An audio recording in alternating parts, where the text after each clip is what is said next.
Boiling down the essence of marble racing to its purest form, we find ourselves at the 5-meter sprint. The rules are simple: go fast and don't look back.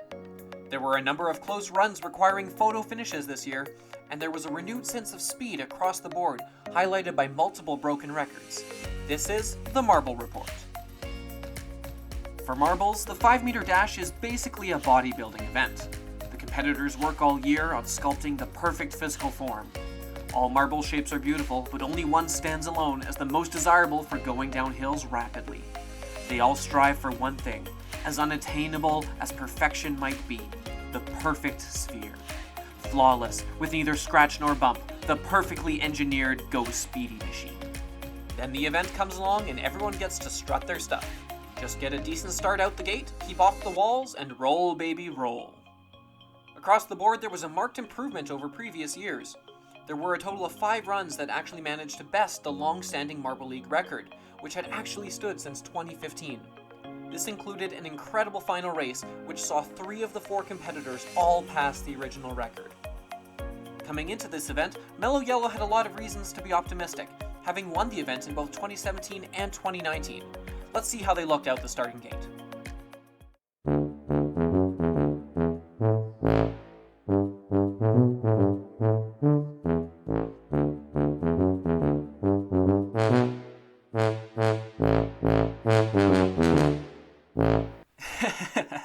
Welcome back to the basement, Mellow Yellow.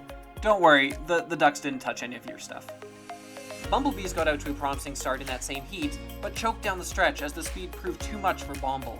A few glances off the sidewalls were all it took to completely derail any hopes of a top 8 finish. The Oceanics need to count themselves very fortunate, for their silver medal wouldn't have been able to materialize without this collapse.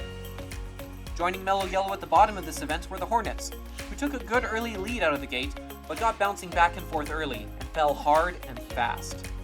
The team shows promise, but the lack of league experience was apparent. The Hazers were hoping for a good result here, given the number of times they've come so close to winning the event. With the world record on their first heat, the time seemed right for them to finally break that glass ceiling. Unfortunately, it appears that Smoggy used all of his gas in the first heat, as a disappointing finish in the semifinals relegated them to a 5th place finish.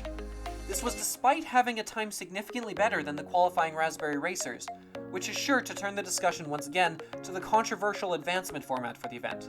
But that's a discussion for another time. One other note on the event: league officials might want to take a look at lane number 3. Only one team in that lane ever failed to finish in the top 2, and it was a close 3rd place.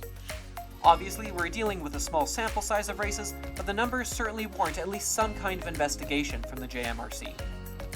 Now let's revisit that final heat, ending in the best of ways, a photo finish. The Savage Speeders earned their league-leading 3rd bronze medal. Ever the bridesmaid, but never the bride, eh, Speeders?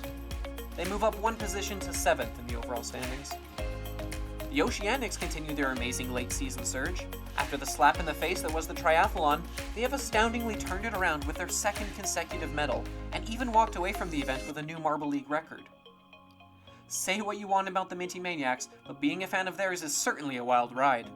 An explosive start to the season, followed by a sharp decline, and now a re-emergence of high-caliber rolling in the season's end stretch. Compared to the record-setting teams in the heats and semifinals, Minty Fresh continually improved in every heat rolled, putting in his best performance of the day in the finals when it mattered the most.